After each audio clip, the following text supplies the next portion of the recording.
Breaking news. CBS News has learned who Donald Trump's choice is for Attorney General. Alabama Senator Jeff Sessions will get the nomination.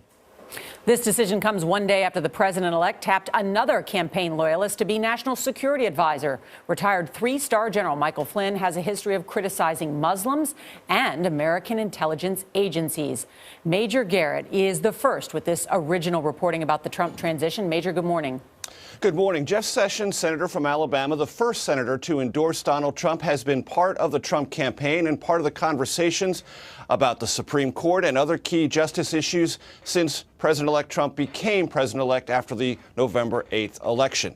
And his selection as Attorney General is a way for Trump to signal to conservatives that he's going to take not only issues of immigration very seriously, as he said during the campaign, but also issues of the Supreme Court. When Trump had a meeting earlier this week about who to select, who to nominate for that vacant position on the Supreme Court, the only non-campaign, non-family attendee to that meeting was Senator Sessions, a clear signal he was going to be Trump's pick for Attorney General, and now he in fact is. As for the transition itself, the teams today for Trump transition will start meeting with the State Department, Pentagon, and Justice Department, preparing for the January handoff.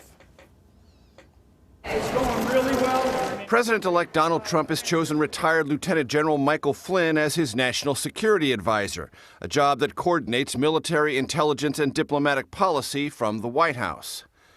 Once a top intelligence advisor to generals in Iraq, Flynn, a lifelong Democrat, spent 3 decades in the Army. He co-authored a paper criticizing the intelligence community's strategy in Afghanistan. He retired in 2014, claiming he was fired as director of the Defense Intelligence Agency for the stand he took on radical Islamism. In the recent past, Flynn has called Islam a cancer and referred to it as a political ideology based on a religion. He told his Twitter followers this February that fear of Muslims is rational. Let's get off the dime and just call it like it is. Which is Islamic extremism. Flynn told Charlie Rose in early 2015 that President Obama's political correctness is one reason why America can't defeat Islamic terrorism. Even in the Arab world, the Arab leaders they will call it like it is. So why is it that the United States has such a difficult problem? In Washington Thursday, the head of the transition, Vice President-elect Mike Pence, huddled with top Republicans and Democrats like House Minority Leader Nancy Pelosi and Senate Minority Leader Chuck Schumer. We're going to have a nice conversation. This weekend, Trump moves transition business to his New Jersey golf club. On the docket, a sit-down with 2012 GOP nominee Mitt Romney, who has blasted Trump in the past. Donald Trump is a phony, a fraud. His promises are as worthless as a degree from Trump University.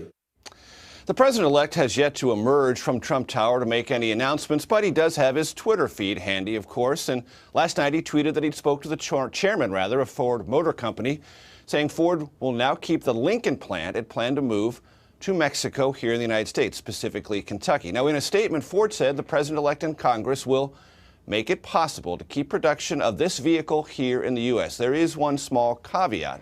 Ford had never planned to move the entire factory from Kentucky to Mexico, just one of the vehicles it was manufacturing there. And according to the United Auto Workers Guild, there was already a contract to keep production there in place through 2019.